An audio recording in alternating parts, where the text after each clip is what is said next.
మాతృదేవోభవ. భిక్షాపాత్రమునేలగొట్టుమునకిన్ భీమప్రసాదంబులన్ కుక్షిన్ నింపి అనుగ్రహించితివి దిక్కున్మాకు నీవే సుమా.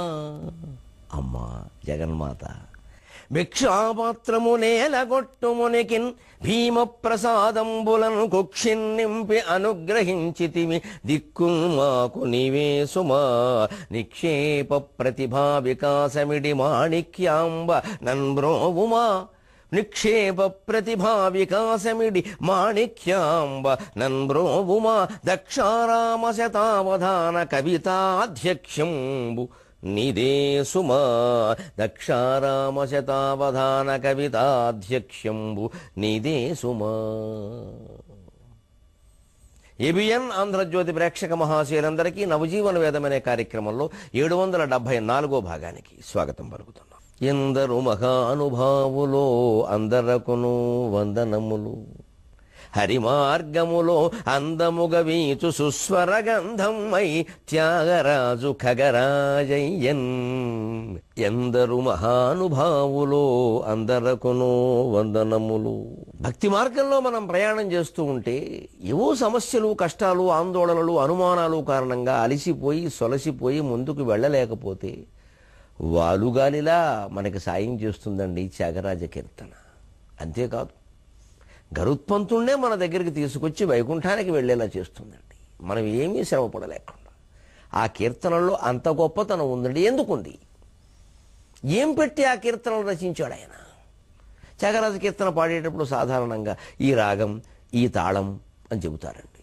నా దృష్టిలో ఆ రాగతాళాలు వేరు. రాగము రామపాదము అనురాగము జానకి కాలి అందెలన్ మ్రోగడి దివ్యనాదము. మామూలు రాగాలతో, మామూలు తాళాలతో నీ కీర్తనలు రచించి ఉంటే స్వామి ఇంతకాలం అవి నిలబడి ఉండేవా? మా హృదయాలను ఇంత పల్లవింపజేసి ఉండేవా? రాగము రామపాదము అనురాగము జానకి కాలి అందెలన్ మ్రోగడి దివ్యనాదము. అనుమోదిత తాళము వాయునందనుండేగిన సాగరోర్మికల ఎంతయును గడి మిశ్ర చాపమై. అనుమోదిత తాళము వాయునందనుండేగిన సాగరోర్మికల ఎంతయును గడి మిశ్ర చాపమై. త్యాగయవాడే సత్కృతులు దారుణి తెలుగుల వెల్గు నింపుచున్. త్యాగయవాడే సత్కృతులు దారుణి తెలుగుల వెల్గు నింపుచున్. రాగము రామపాదం. పద్యాలు రాసేవాళ్ళం, పాటలు రాసేవాళ్ళం ఆలోచించాల్సిన విషయం. రాముడి గురించి పాట రాస్తున్నామంటే రాముడి పాదమే అందులో రాగం. జానకి కాలి అందెలన్ మ్రోగడి దివ్యనాదము. అనురాగము జానకి కాలి అందెలన్ మ్రోగడి దివ్యనాదము. అందులో రసం, అనురాగ రసం. అదేమిటంటే అమ్మవారి సీతాదేవి కాలి అందెల యొక్క మువ్వల సవ్వడి. అంత భక్తిగా ఉండాలి పద్యం కానీ పాట కానీ. మన జీవితము అలాగే ఉండాలి. పాట పాడడం, ముందున్న వాళ్ళ మొహాలకేసి చూడడం, ఇదే దిక్కుమాలిన పని. ఎవడో ఉంటాడు, వాడో దండేస్తాడు. మనకు వచ్చేది ఏమిటి? వినడం వాడే అదృష్టం అండి, మన అదృష్టం అనుకుంటారేమిటి నాకు అర్థం కాదు. పోనీ ఏదో ప్రారంభంలో ఉన్నవాళ్ళు ఔత్సాహిక కళాకారులు అనుకుంటే పర్వాలా, ఔపోషణ పెట్టేసిన వాళ్ళు కూడా అలాగే అనుకుంటారు. ఔత్సాహిక కళాకారుల దృష్టి వేరు. ఆపోషణ అనాలనే సందర్భం వచ్చింది కూడా చూస్తున్నా. ఔపోషణ, ఔపాసన రకరకాలుగా చెబుతున్నారు. కాదు, ఆపోషణ. అది సరిగ్గా రాయాలి అంటే ఆవులో ఆ రాసి, పోరాటంలో పో రాసి పక్కన అవగ్రహం పెట్టాలి, 2 గుర్తులు అంటే. అప్పుడు నా ఆపహ అశనం, నీటిని ఆచమించడమే ఆపోషణం. దీన్ని ఆపోషణ పెట్టారనే మాట ఎందుకు వచ్చిందంటే, జీర్ణం అయిపోయింది, బాగా సేవించారు. ఎందుకు వచ్చింది ఆ మాట అంటే, అగస్త్య మహర్షి మొత్తం సముద్రాన్ని ఇలా చేతిలోకి తీసుకుని సూక్ష్మ రూపంలో ఆపోషణ చేశాడు. ఆపస్సు అశనం, ఆ నీటిని ఆహారంగా స్వీకరించాడు. అంటే కొన్ని వ్రతాలు, కొన్ని నియమాల్లో పద్ధతి ఎలా ఉంటుందంటే, ఆపోషణ పడితే అన్నం తిన్నట్టే. అంబరీషుడి కథలో ఉంటుంది. అలాగని రోజు ఆపోషణ పట్టు కూర్చుంటామా? లాగేస్తారు బయటికి. ఎప్పుడైనా కొన్ని వ్రతాలు, నియమాల్లో అన్నం తినవలసిన నియమం కూడా ఉంది. ఏకాదశి నాడు ఉపవాసం ఉన్నవాడు ద్వాదశి నాడు అన్నం తిని తీరాలి. అది నిబంధన. ఎందుకు పెడతారు ఆ నిబంధనలు అంటే చస్తాడు లేతే. కొంతమందికి శాస్త్రం బాగా పెరిగిపోతుంది. మన్నాడు ఏదో మంగళవారం వస్తుంది, అది మంచిది అంటారు. మన్నాడు ఏదో ఆబ్జేకం వస్తుంది, ఆ రోజు 3 వరకు కూర్చుంటారు. ఇప్పుడు వీడికి పెట్టాలి ఆబ్జేకం. ఇవన్నీ దృష్టిలో పెట్టుకునే మన వాళ్ళు బాబు ఏకాదశి చేసేవాళ్ళు ద్వాదశి గడియలు ముగిసిపోకుండా ఆనందిని అని చెప్పారు. అంబరీషుడు కథ అంతా దాని మీదే ఆధారపడింది. ఆయన ఏదో మరి తిన్నా వద్దా, నాకు ఆకలే కాదండి, నియమం అనేది ఉంది కదా, దాని ప్రకారం చేయాలి కదా, మరి తిందామంటే అతిథిని పిలిచాం దుర్వాసుడు, ఆయన రాలేదు, ఆయన రాకుండా తినడం దోషం కదా అంటే సలిలభక్షణంబు సమ్మతంబు అని చెప్పారు వాపక్షంలో. కాస్త ఒక్క చెంచా నీళ్లు ఆచమనం చేయవయ్యా, పర్వాలేదు, ఆపోషణ చేస్తే ఆనందం అన్నట్టే, అంచేది నీకు వ్రతభంగం కలగదు, అతిథికి మర్యాద చేసినట్టు ఉంటుంది, ఉరికే ఆపోషణ చేసావు అంతే కదా, ఆనందం లేదు కదా, ఆయన కూడా దాన్ని అవమానంగా భావించే అవకాశం లేదు. కర్మ కొద్దీ దుర్వాసుడు అవమానంగానే భావించి రంకెలేశాడు. ఏమైంది, ఆయన కర్మకు వచ్చింది, అంబరీషుడు బాగానే ఉన్నాడు. అంటే ధర్మశాస్త్రం ప్రకారం మనం చక్కగా లోక నియమాలను కూడా పట్టించుకుని మనం చిత్తశుద్ధితో మనం ప్రవర్తిస్తే ఎప్పుడు ఆ ధర్మశాస్త్రం భగవత్ చక్రం రూపంలో, సుదర్శన చక్రం రూపంలో మనల్ని కాపాడుతుంది. మనం ధర్మంగా ఉన్నప్పుడు ఎవరికి భయపడక్కర్లేదండి. మనం ధర్మం కాకపోతేనే భయపడాలి. మనం ధర్మంగా ప్రవర్తించలేదనుకోండి, అవతల వాడికి కదవ మనకే భయపడాలి. మన మనస్సే మనం ప్రశ్నిస్తూ ఏం చేసేవారో కదవా అని ఎప్పటికప్పుడు పడుకోనివ్వదు, లేవనివ్వదు. అసలు ప్రపంచాన్ని అంతా ఎదిరించడం తేలికండి, మనస్సుని సరిపెట్టుకోవడమే కష్టం అండి. మనస్సును సరిపెట్టుకోవడం చాలా కష్టం అండి అది. ఎందుకంటే ఇది నిరంతరం మనతో ఉంది, ఇది చంపేస్తుంది లోపల నుంచి. బయటపడితే ఉందండి, వాడు నోరు మూయించడం చాలా తేలిక. డబ్బిస్తే నోరు మూసుకునే వాళ్ళు కొంతమంది ఉన్నారు, చేపమే కొడితే నోరు మూసుకునే వాళ్ళు కొంతమంది ఉన్నారు. ప్రలోభం, భయం, దీనికి నోరు మూసుకుంది ఈ మనస్సే. అది ప్రశ్నిస్తుంది, లోపల దొల్చేస్తుంది, ఏం చేస్తున్నావు ఏం చేస్తున్నావు ఏం చేస్తున్నావు అంటుంది. దానికి సమాధానం చెప్పుకోవాలి. అదే నిజమైన యోగి జీవితం, మనస్సుకు సమాధానం చెప్పుకోవడం. జీవితం అంతా సరిపోతుంది దానికి, ఎన్ని జన్మలైనా సరిపోవంటే అందుకే అన్నారు. గ్రంథాల విషయం అర్థంగా కదండి, ఎన్ని గ్రంథాలు చదివినా ఒకటేనండి. దేహో దేవాలయ ప్రోక్త జీవో దేవ సనాతన చేజేది అజ్ఞాన నిర్మాల్యం సోహం భావేన పూజయేత. అయిపోయింది. బ్రహ్మసత్యం జగన్మిథ్య జీవో బ్రహ్మైవ నాపరక జీవన్ముక్తస్తు తద్విద్వాన్ ఇది వేదాంత రెండిమక. అయిపోయింది. ఇంతకంటే చెప్పేది ఏం లేదు. ఎన్ని గ్రంథాలను చదవండి, సారాంశం అదే. మరి దాన్ని తెలుసుకోవడం ఎందుకంత కష్టం అవుతుంది అంటే, అది నిజంగా తెలుసుకుని ఆచరణలో పెట్టాలంటే మనస్సుని క్షయింపజేయాలి. మనస క్షయేవ మోక్ష ఇతీర్యతే అంటారు యోగ వాసిష్టం. మనస్సును నశింపజేయాలి, ఆలోచనే లేకుండా ఉండే స్థితికి వెళ్ళిపోవాలి, అంత ప్రశాంత స్థితికి వెళ్ళిపోవాలి. గౌతమ బుద్ధుడు ధ్యానంలో పొందిన స్థితి అది. రమణ మహర్షి కళ్ళు తెరుచుకునే పొందినటువంటి స్థితి అది. షిర్డీ సాయి కళ్ళు తెరుచుకునే పొందినటువంటి స్థితి అది.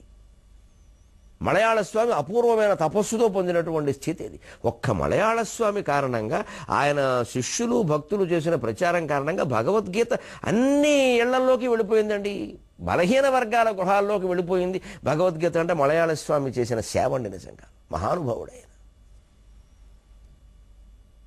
తన శిష్యులందరికీ అదే చెప్పాడు, మీరు తీసుకెళ్ళండి పేరు బలహీన వర్గాల్లోకి, దళితుల్లోకి తీసుకెళ్ళండి, వాళ్ళలోకి వెళ్ళాలి, సంపన్న వర్గాల చుట్టూ తిరక్కండి అన్నాడు. తుండుగుడ్డ కట్టుకు తిరిగాడు మహానుభావుడు. అటువంటి మహర్షుల తపస్సులండి. అది అంతిమంగా సాధించాల్సింది. మనస్సుని క్షయింపజేసుకోవాలి. అది క్షీణించడం చాలా కష్టం. చిత్తే క్షీణే జగక్షీణం అన్నారు. మనస్సు క్షీణిస్తే జగత్తు పోయినట్టే అన్నారు. తచ్చికిత్స్యం ప్రయత్నత అంటే దామందు ఏవయ్యా, దానికి వైద్యం చేయి. ఊరికి బయట వేషాలు వస్తాయండి. ఈ పుస్తకం చదవాలి, ఆ పుస్తకం చదవాలి, ఇన్ని పుస్తకాలు చదవాలి, ఇంకేది చదవాలి, ఇంకేది చదివినా ఒకటే. ఇంకా గ్రహించాల్సింది గ్రహించావా? ఇది వింటే పుణ్యమా, అది వింటే పుణ్యమా, ఎన్ని విన్నా ఒకటే. పుణ్యం ఏమిటి? జ్ఞానం కావాలి. కానీ పుణ్యం ఎందుకు? ఏం చేసుకుంటావు? పుణ్యం, జ్ఞానం కావాలి.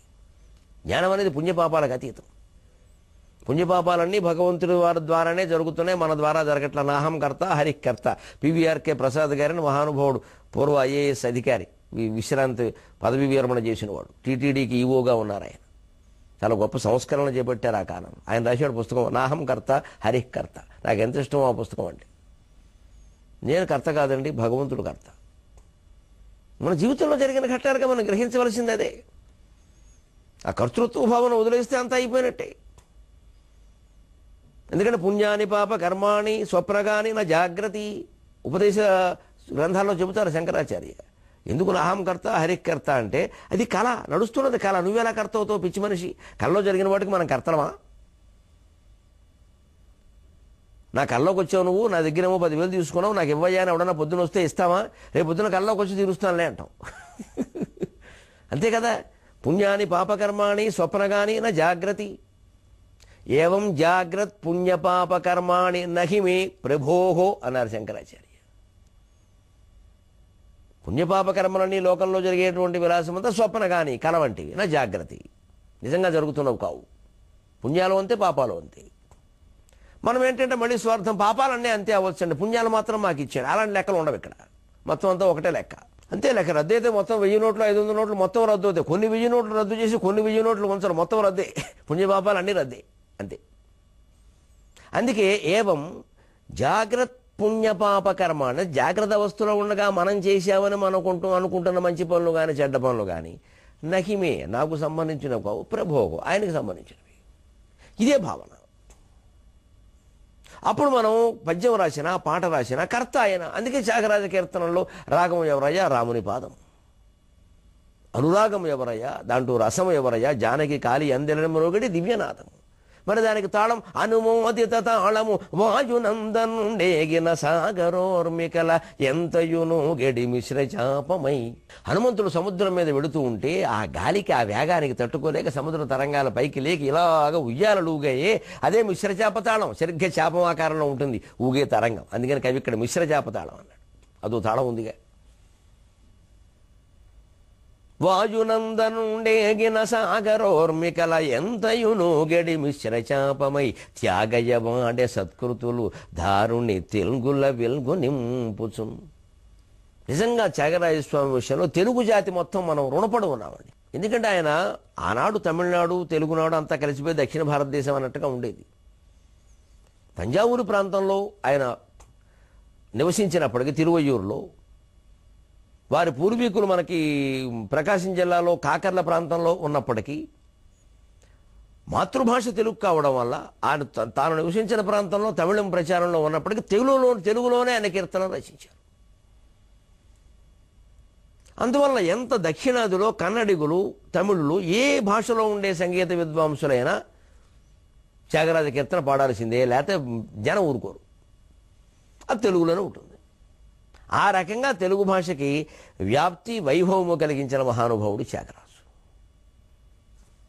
త్యాగయవాడే సత్కృతులు దారుణి తెలుగుల వెలుగు నింపుచున్. అటువంటి త్యాగరాజు సహా అందరూ సంగీత విద్వాంసులకి ఇతర ప్రాంతాల్లో జరిగే గౌరవాలే ఎక్కువ, మన దగ్గర జరిగేవి తక్కువే. మనం అది కూడా గ్రహించాలి. ప్రభుత్వాలు ముఖ్యంగా దృష్టిలో పెట్టుకోవాలి. బాలలి మురళీకృష్ణ వంటి మహానుభావుడు కూడా నాకు ఈ ప్రదేశంలో, రాష్ట్రంలో గౌరవం లేదని వెళ్ళిపోయి వేరే రాష్ట్రంలో ఉండడం నిజానికి మనకు అది అవమానం అండి. ఒక పక్క సినిమా పరిశ్రమ మొత్తాన్నేమో చెన్నై నుంచి హైదరాబాద్కి తీసుకొచ్చామని గొప్పలు చెబుతున్నామా, మహత్తరమైన సంగీత విద్వాంసుల్ని, సాహిత్యవేత్తల్ని మద్రాసు పంపించాం, వాళ్ళు బాగున్నారు, మనం చెడిపోయాం. ఈ సినిమాల వల్ల మనం చెడ్డం, సంగీతం వల్ల వాళ్ళు బాగున్నారు. ఇగో నేను చెబుతూ ఉంటానే, విదేశాలకి మేధావులైన పిల్లల్నేమో విదేశాలకు పంపించాం, అక్కడి నుంచి కుక్కల్ని మనం తెచ్చుకున్నాం ఇక్కడికి. విదేశీ కుక్క. మన కొడుకు విదేశాల్లో ఉండడం, కుక్క ఇక్కడ ఉంటుంది. ఎవరు బాగుపడ్డారు? విదేశాలు బాగుపడ్డారు. అలా కూడా సంగీతవేత్తల్ని, సాహిత్యవేత్తల్ని ఇక్కడ గత్యంతరం లేక, సరైన ఆధారం లేక, వాళ్ళేమో లేకపోవడం వాళ్ళు అక్కడికి వెళ్ళిపోతారు. ఇతర రాష్ట్రాలకు పంపించాం, ఇతర దేశాలకి.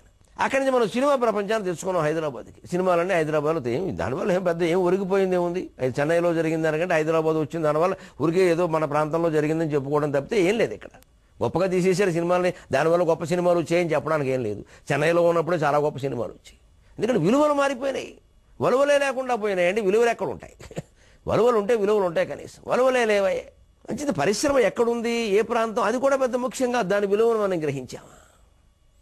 ఇంత గొప్ప త్యాగరాజ కీర్తనలు మనవాడైన త్యాగరాజు, తెలుగు మాతృభాషగా కలిగినటువంటి త్యాగరాజు తెలుగులో రచిస్తే మనకి జరుగుతున్న దేవుడి త్యాగరాజ ఆరాధనోత్సవాలు ఎంత జరుగుతున్నాయి వైభవంగా, అక్కడ జరిగినంత వైభవంగా మనం చేస్తున్నామా? ఇదే గ్రహించుకుంటే, పైగా ఆ కీర్తనలు మనం పిల్లలకి సంస్కారం కోసం నేర్పుతున్నామా, లేకపోతే ఏదో పోటీల కోసం, సవాళ్ళు, ప్రతి సవాళ్ళు దీనికోసమా? ఎందుకని? ఆయన కీర్తనల నిండా ఏం బోధించాడు? నిధులకు దూరమైన నవనీతగిరాం నిధి. త్యాగరాజ కీర్తన మీద చంపకమాల పద్యం చెబుతున్నాడు సాగర ఘోష కవి. త్యాగరాజుకి సంపెంగమాల వేద్దాం, చంపకమాల. నిధులకు దూరమైన నవనీతగిరాం నిధి నిత్యరామ సన్నిధి.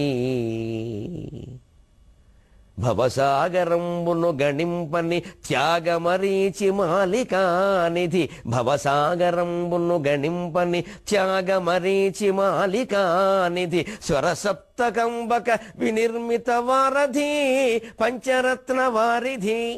స్వరసప్తకంబక వినిర్మిత పంచరత్నవారధి, స్వరసప్తకంబక వినిర్మిత వారధి పంచరత్నవారిధి, మధురాక్షరముల తరించెను మిమ్ము తరింపజేసెడిన్, మధురాక్షరముల తరించెను మిమ్ము తరింపజేసెడిన్. ఎందరు మహానుభావులో అందరకును వందనములు. త్యాగరాజు పాట మనం నేర్చుకుంటున్నామంటే ఈ రకంగా జీవించాలి. ఈ పద్యంలో చెప్పినట్టుగా నిధులకు దూరమైన నవనీత గిరాం నిధి. నిధిని గురించి ఎప్పుడు ఆయన ఆలోచించలేదు. నిధి చాలా సుఖమా, రాముని సన్నిధి చాలా సుఖమా అని రాముని సన్నిధి కోరుకున్నాడు. సాహిత్యం, సంగీతం, సమస్త కళలు భగవంతుడి కోసం, భౌతిక భోగాల కోసం కాదు. ఎవరైనా మన భోగాల్లో ముంచుదామని చూస్తే వాళ్ళని శత్రువులుగా చూడాలి. నన్ను ముంచేస్తున్నావు, నన్ను ముంచేస్తున్నావు. పెళ్లి చేసుకున్న వెంటనే శారదాదేవిని కూర్చోబెట్టి రామకృష్ణ పరమహంస అన్న మాట ఇదే. ఆవిడకి యుక్త వయస్సు రాగానే, నన్ను ముంచడానికి వచ్చావా, నా జీవితంలోకి నన్ను తేల్చడానికి వచ్చావా అన్నాడు ఆయన. స్వామి, మీ మార్గమే నా మార్గం అందా ఇల్లాలు. ఎంత దొడ్డ ఇల్లాలండి. జీవితాంతం అలాగే ఇద్దరు బ్రహ్మచర్యం పాటించారు. పెళ్ళై బ్రహ్మచర్యం ఇదేం విచిత్రమైన సంసారం అండి. పెళ్ళై బ్రహ్మచర్యం ఎక్కడా గీత దాటలేదు ఆ ఇల్లాలు కానీ ఆయన కానీ. పరమహంస అంటే అది కదా. మరి వివాహ బంధం ఎందుకంటే ఆయనకు తెలుసు, ఆయన కావాలని చేసుకున్నాడు. తల్లిదండ్రులు సంబంధాలు చూస్తుంటే కుదరదో, నా కోసం ఒక ఆవిడ పుట్టింది, ఆవిడ తీసుకురండి అన్నాడు. వయోభేదం 20 ఏళ్ళు ఉంది. ఈయన పెళ్లి చేసుకున్నాడు, ఈయనకి 25, ఆవిడకి 5 ఏళ్ళు 6 ఏళ్ళు. నా కోసం పుట్టింది ఆవిడ తీసుకురండి, ఇంకెవరు ఒప్పుకోరు, మీరు అనవసర ప్రయత్నాలు చేయకండి అన్నాడు. ఎంత యోగి. సరిగ్గా వెళ్ళి అడిగితే అమ్మాయి తల్లిదండ్రులు విచిత్రంగా ఒప్పుకున్నారు. ఎవరన్నా ఒప్పుకుంటారా? 20 ఏళ్ళు భేదం పోయిన ఆ రోజుల్లో ఒప్పుకునేవారు. ఈయన సన్యాసం తెలుసు, ఈయన తత్వం తెలుసు. అప్పటికి ఆవిడ చేసుకుంది, తల్లిదండ్రులు ఒప్పుకున్నారు, అలాగే గడిపారు. వివేకానందుడే కుమారుడుగా భావించారు. అందరు భక్తుల్ని అలాగే భావించారు. వారు అలాగే ఉన్నారు. ఏం విచిత్రమైనటువంటి యోగుల జీవితాలండి ఇవి. ఒక యోగి ఆత్మకథతో సహా ఎన్ని యోగుల ఆత్మకథలు ఉన్నాయండి భారతదేశంలో పుట్టిన వాళ్ళవి. ఏం తెలుసుకున్నావు, ఏం ఆచరిస్తున్నావు? అదే జీవితం గడపడం అంటే ఖచ్చితంగా. శుభ్రంగా త్యాగరాజ కీర్తనలు పాడడం, అన్నమాచార్య కీర్తనలు పాడడం, సంపాదించుకోవడం, పెదవులకు లిప్స్టిక్ వేసుకుని పాడతారు. నాకు చాలా చికాగ్గా ఉంటుంది. అసలు నీకేమైనా అర్థమైందమ్మా ఈ కీర్తన అనుకుంటాను నేను. పెదవులకు లిప్స్టిక్ వేసుకుని అన్నమాచార్య కీర్తన, త్యాగరాజ కీర్తన పాడడం అంత ద్రోహం ఇంకోటి లేదు. మనకి పాడే అర్హత లేదు. పెదవులకు లిప్స్టిక్ వేసుకున్నా ఎక్కడ ఉందా కీర్తనలో? అంటే మనం అందంగా కనపడడం, పాడుతుంటే ఎర్రగా మీద, ఇది ముఖ్యమా? ఆ పెదవులు ఏమైనా సహజంగా ఎర్రగా తగలబడితే అవి ఎలాగో వెలుగుతాయి, మనం వేయక్కర్లేదు రంగు ఇక్కడ. లేకపోతే పాట బాగుండకపోతే ఎర్రగా అవతల వాళ్ళ కళ్ళు మెరుస్తాయి, చాలు, ఇంకక్కర్లేదు. ఈ రంగులు, కోలాటాలు, ఈ హడావిడి, ఆర్భాటం, నేను ఏ గ్రేడ్ ఆర్టిస్ట్ అని డిమాండ్లు, నాకు ఇలాగ దర్శనం ఏర్పాటు చేయరా, అబ్బా నేను చూశానని కొన్ని చోట్ల. అయ్యి బాబు, ఏ గ్రేడ్ ఆర్టిస్టా? నిజంగా త్యాగరాజ కీర్తనలో, అన్నమయ్య కీర్తనలో పాటు ఏ గ్రేడ్ ఆర్టిస్ట్ అయితే జనంతో సహా నుంచిన దర్శనం చేసుకోవలసింది, ఎటువంటి ప్రాధాన్యం కోరద్దు. కోరుతున్నాం, గొడవెడుతున్నాం అక్కడ. ఎంత ఆశ్చర్యకరంగా ఉన్నాయండి మానవుల ప్రవృత్తులు. అందరూ సంగీతవేత్తలే, అందరూ సాహిత్యవేత్తలే. అనుకోకుండా ప్రాధాన్యం ఎలాగో లభిస్తుంది. కాస్త మనం ప్రసిద్ధులం అయ్యాక ఎవడు ఊరుకోడు, అది చాలు, అదే ఎక్కువ. ఇక మనం కోరుకోవడం ఏంటి మళ్ళీ? 10 మందిలో నిలబడితే ఏమైంది? అందరి గురించి మనకు తెలుస్తుంది. అసలు ఆ జనమహాసాగరంలో కలిసిపోవడం కంటే ఆనందం ఏముందండి? అద్వైతం అంటే అంతే కదా. నిధులకు దూరమైన నవనీత గిరామనిధి. ₹1 ఆశించలేదు. చెప్పేసేయ్యా అన్నగారు ఆస్తి పంచుకుని తమ్ముడు వాటాల గురించి ఏం అడుగుతాడో, ఏమి చేయాలో అని తమ్ముడు, అన్నగారు, వదిన గారు, బంధువులు అందరూ ఏదో ఈయన ఏం అడుగుతాడో అని ఆందోళన చెందుతుంటే ఆయన చెప్పిన సమాధానం ఏమిటండి? తమ్ముడు ఆస్తి కోసం ఏం అడుగుతాడో, ఏం ఇవ్వాలేమో, ఇవ్వకపోతే ఇదే మనం లాగేసుకోవచ్చు కదా అన్నటువంటి స్వార్థ ప్రవృత్తితో అన్నదమ్ములు ఆలోచిస్తూ ఉంటే ఈ మహానుభావుడు స్పష్టంగా స్వయంగా కదిలి వచ్చి నాకేమొద్దు అన్నయ్య, అన్నీ మీరు తీసుకోండి, నాన్నగారు పూజ చేసుకునే రామమందిరం ఉంది కదా, రామలక్ష్మణుల విగ్రహాలు నాకు ఇచ్చేయండి చాలా అన్నాడు ఆయన. ఏమిటండి, ఎంత ఆచరించి చూపించాడండి చెప్పినటువంటి వేదాంతాన్ని. పాటలు పాడి మనం ఇలా భోగాలు ఆశిస్తే ఎలాగండి? ఆ పాటలు పాడి పైకొచ్చిన వాళ్ళం ఇవాళ ఊరికే మంగళ వాయిద్యాలు వాదించేటువంటి క్షురకుల దగ్గర నుంచి మంగళవారు పెళ్లిలో మంగళవారు వాయించిన మంగళంపల్లి బాలమురళీకృష్ణ గారు పాడిన త్యాగరాజ పాటే కదండి. మరి మనం ఎలా ఉంటున్నామండి, వారు ఎలా ఉన్నారండి? నిధులకు దూరమైన నవనీత గిరామనిధి. నాకు నిధులు అక్కర్లేదు. నవనీత గిరాం నిధి అన్నాడు అందుకే కవి ఇక్కడ. వెన్నపూస లాంటి మాటలయ్యా నీ కీర్తనల్లో పదాలు. నవనీత గిరాం నిధి, నిత్యరామ సన్నిధి, ఎప్పుడు రామ నీవాడజుమి రారమా ఇంటికి. ఏం పాటలండి ఇవి. సరే ఎంత మురిసిపోయి ఉంటాడు ఆ రామచంద్రమూర్తి. నాకు మీరు మరోలా అనుకుంటే అనుకోండి కానీ త్యాగరాజు కంటే రామచంద్రమూర్తి అదృష్టవంతుడు. ఈ చేత ఈ పాటలు పాడించుకున్నాడు. ఇంత అందమైన కీర్తనలు రాముడు రాయగలడు ఏమిటి? ఏమో రాశాడు, ఎవరో మనకేం తెలుసు. రాముడు కూడా రాయలేడు, అంత గొప్ప కీర్తనలు రాశాడు. రారమా ఇంటికి, ముఖ్యంగా ఎస్ జానకి గారు పాడుతుంటే విన్నాను నా క్యాసెట్లో. అవి ఓ మన ఇంటికి రాముడు వచ్చేసాడు అనిపించింది నాకు. అంత బాగా పాడిందండి ఆవిడ. ఎస్ జానకి త్యాగరాజ కీర్తనల క్యాసెట్ చాలా గొప్పది. అది ఎంత బాగా పాడిందో, ఆ గొంతులో ధ్వనిస్తుంది అంతే. అసలు మహాగాయకురాలు ఆవిడ. నాకు అన్నమాచార్య కీర్తనలు అంటే బాలమురళి గారు, ఆ త్యాగరాజ కీర్తనలు అంటే ఎస్ జానకి. ఇంకా ఉంటే ఎవరి ప్రాధాన్యాలు వారుకుంటే ఊరికే నా ప్రాధాన్యం నేను చెబుతున్నాను. నా పరిజ్ఞానం అంతవరకు దానికే ఉంది, ఎవరి అభిరుచి వారిది.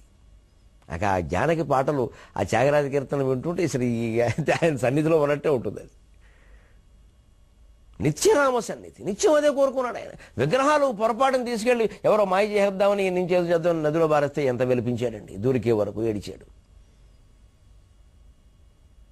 ఇవాళ మనం దాచుకున్న దొంగ సొమ్ములు పోయాయని ఓ ఏడు చేస్తున్నామే, లక్షలు పోయాయి, 20 లక్షలు పోయాయి, 10 లక్షలు పోయాయి, కష్టపడి సంపాదించుకున్నాం అని గుండెపోట్లు కూడా వచ్చేస్తున్నాయి. మరి అందరం గుళ్ళో కడుతున్న వాళ్ళమే, అందరం ప్రసాదాలు తింటున్న వాళ్ళమే, అందరం రోజు హిందువులు అని చెప్పుకుంటున్న వాళ్ళమే, అందరం భక్తి ఉన్న వాళ్ళమే. నోట్ల కోసం ఏడుస్తున్నామండి మనం. ఓట్ల కోసం ఏడిచేవాళ్ళు కొందరు, నోట్ల కోసం ఏడిచేవాడు కొందరు. రాముడి కోసం ఏడిచేవాడు ఒక్కళ్ళేడే. నిధులకు దూరమైన నవనీత గిరాం నిధి, నిత్యరామ సన్నిధి, భవసాగరంబును గణింపని త్యాగమరీచి మాలికా నిధి. సంసారం ఒక సాగరం అంటారు. ఎందుకంటారు? కంగారు పడిపోక్కర్లేదు. సాగరంలో ఆలిచిప్పలు ఉంటాయి, నత్తగొల్లలు ఉంటాయి, గడ్డి ఉంటుంది, పైన తేలుతూ ఉంటుంది, నీళ్లు ఎలాగో ఉంటాయి, అందులో ఉప్ప నీళ్లు, ఏవో తరంగాలు, మధ్యలో బుద్బుదాలు, బుడగలు, నురుగు అన్నీ ఉంటాయి, రకరకాలు. ఇందులో కొన్ని బాగుంటాయి, కొన్ని చూడడానికి బాగుండవు. కానీ ఈ బయట లోపల తిమింగళాలు ఉంటాయి, వెళ్ళిన కొద్దీ రకరకాల జలజంతువులు ఉంటాయి, అవి పట్టుకుంటాయి, ప్రమాదాలు ఉన్నాయి. అలాగని వదిలేద్దామంటే లోపల రత్నాలు ఉన్నాయి, పగడాలు ఉన్నాయి, వజ్రాలు ఉన్నాయి. అంతేనా? బడభాగ్యం ఉంది. ఇది జీవితం. అందుకే సంసార సాగరం అంటారు. సుఖాలు ఎన్ని ఉన్నాయో దుఃఖాలు అన్నీ ఉన్నాయి. సంసార సాగరం అనగానే దుఃఖాలు మాత్రమే ఉన్నాయి, దాటలేమో అనుకోకూడదు. సుఖాలు పెద్ద సమస్య. దుఃఖాన్ని దాటచ్చండి, దుఃఖాన్ని మనం దాటేది ఏమిటండి? అదే దాటుతుంది మనమేంచి, మనం తొక్కేసి. సుఖాన్ని దాటడమే చాలా కష్టం. ఎందుకంటే ఆ సుఖంలో, ఆ భోగాల్లో ఉన్నప్పుడు మనిషి భగవంతుడిని మర్చిపోతాడు. దుఃఖంతో పెద్ద ప్రయోజనం ఏమిటంటే, దుఃఖం ఉన్నప్పుడు మనం భగవంతుడు మర్చిపోలేం. అందుకే కుంతీదేవి మనందరికంటే చాలా తెలివైంది. విపదస్సంతు దాస్యశ్వతు తత్ర తత్ర జనార్దన అంది. మాకు అప్పుడప్పుడు ఆపదలు కలిగించవయ్యా, సుఖంగా ఉండలేదని చెప్పింది. ఎందుకంటే అవి ఉంటేనే నేను స్మరిస్తావు, లేకపోతే నేను స్మరించాం. భవతో దర్శనం యస్యాత్, నువ్వు కనిపిస్తావు కదా. ఎందుకంటే అరణ్యవాసంలో ఉండగా పలకరించడానికి వచ్చాడు. ఈ కష్టం లేకపోతే వస్తావా కృష్ణ అంది. అదేమిటి అత్తయ్య అన్నాడు ఆయన. ఈ కష్టం లేకపోతే మా దగ్గరికి వస్తావా నువ్వు? సుఖంగా ఉన్నారు పోన్లే అనుకుంటా, అంచేది మాకు కష్టాలే కావాలండి ఆవిడ. ఎంత తెలివైన ఆవిడండి. మనమేమో చిన్న దుఃఖాన్ని కూడా భరించలేక గుళ్ళోకి వెళ్ళి దండం పెట్టేస్తూ ఉంటాం. ప్రదక్షిణ చేసేద్దామా, మొక్కు తీర్చేద్దామా, హుండీలో వేసేద్దామా. తీసే ఈ దుఃఖం తీసి, సుఖం తీసేయమని ఒకటి అడగడే. త్యాగరాజు సుఖం తీసేయమని అడిగాడు. అందుకే జీవితం సాగరం అని ఎందుకంటారు అంటే, సుఖ దుఃఖాలు అన్నీ ఉంటాయి, రెండూ దాటడం కష్టమే. సుఖాన్ని దాటడం మరీ కష్టం. సుఖభోగాల్లో మునిగిపోయి భగవంతుని మర్చిపోతాం. అంచేత భవసాగరంబును గణింపని, సుఖం ఉన్నా దుఃఖం ఉన్నా దాన్ని లెక్క పెట్టకుండా ముందుకు సాగిపోవాలంటే, నీరు ఇంకిపోవాలంటే ఏం కావాలి? సూర్యకిరణాలు బాగా ఉండాలి. ఎంత సముద్రపు నీరైనా సరే వేసవి కాలంలో సూర్యుడు లాగేస్తున్నా లేదా? అలాగే త్యాగరాజ కీర్తన అనేటువంటి మరీచి మాలిక నిధి. మరీచి అంటే కిరణం, మరీచి మాలి అంటే సూర్యుడు, కిరణమాల కలిగినవాడు. ఒక సూర్య నిధి, సూర్య తేజో నిధి త్యాగరాజ కీర్తన. మన జీవితం ఒక సంసారం సాగరం అనుకుంటే, ఆ సాగరాన్ని సైతం ఇంకింపజేయగలిగినటువంటి సూర్య తేజో నిధి త్యాగరాజ కీర్తన. భవసాగరంబును గణింపని త్యాగమరీచి మాలికా నిధి. ఆ సూర్య తేజో నిధికి మూలంగా వాడిన పదం త్యాగం. త్యాగేనైకే అమృతత్వమానసు నకర్మణాన ప్రజయాధనేన త్యాగేనైకే అమృతత్వమానసు. త్యాగం వదిలేయి, నీ కర్మల వల్ల, కార్యక్రమాల వల్ల, సభల వల్ల, పాండిత్యాల వల్ల, పుస్తకాల వల్ల, ఉద్యోగాల వల్ల, దేని వల్ల రాదు. అవి వదిలేస్తే వస్తుంది. నా ప్రజయ, సంతానం వల్ల కూడా రాదు. సంతానం మీద వ్యామోహం వదులుకుంటే వస్తుంది మోక్షం. ఆనందం అప్పుడు ఉంటుంది. వదులుకుంటే, వ్యామోహం వదులుకుంటే. సంతానం వల్ల ఆనందం కలగదు. సంతానం వెంటనే సంతాపం. ఏదో మీటింగ్ ఫాలోడ్ బై డిన్నర్, అలాగే సంతానం ఫాలోడ్ బై సంతాపం వెంటనే. అందుకే సంతానం మీద వ్యామోహం వదులుకో. కర్తవ్యాలు మాత్రమే చేయాలి. నా కర్మణ, నా ప్రజ, నా ధాన్యన. డబ్బు వల్ల అసలే రాదు, అర్థమైపోయింది. నవంబర్ నెలలోనే అర్థమైపోయింది మనకి డబ్బు వల్ల ఏం ఉపయోగం లేదు. అర్ధానాం అర్జనం దుఃఖం, అర్జితానాంచ రక్షణం, ఆయే దుఃఖం, ఏ దుఃఖం, దిగర్థం దుఃఖభాజనం అని ఎప్పుడో కొన్ని వేల ఏళ్ల క్రితం సంస్కృతంలో చెప్పింది నరేంద్ర మోడీ గారి దయవల్ల కార్తీక మాసంలో అందరికీ అర్థమైపోయింది. ఇవి సంపాదించడం కష్టం, సంపాదించడం దాన్ని దాచుకోవడం కష్టం, ఇది ఉన్నా కష్టమే, ఖర్చు పెట్టినా కష్టమే, అన్నీ కష్టమే, లెక్క చూపినా కష్టమే, చూపకపోయినా కష్టమే. లెక్క చూపితేనేమో 50% పనుట, చూపకపోతే 85% పనుట, మొత్తం 32 పనులు లాగేసేలా అని అడిగిన. మా బాగా దొరికాడండి. నమః శివాయ.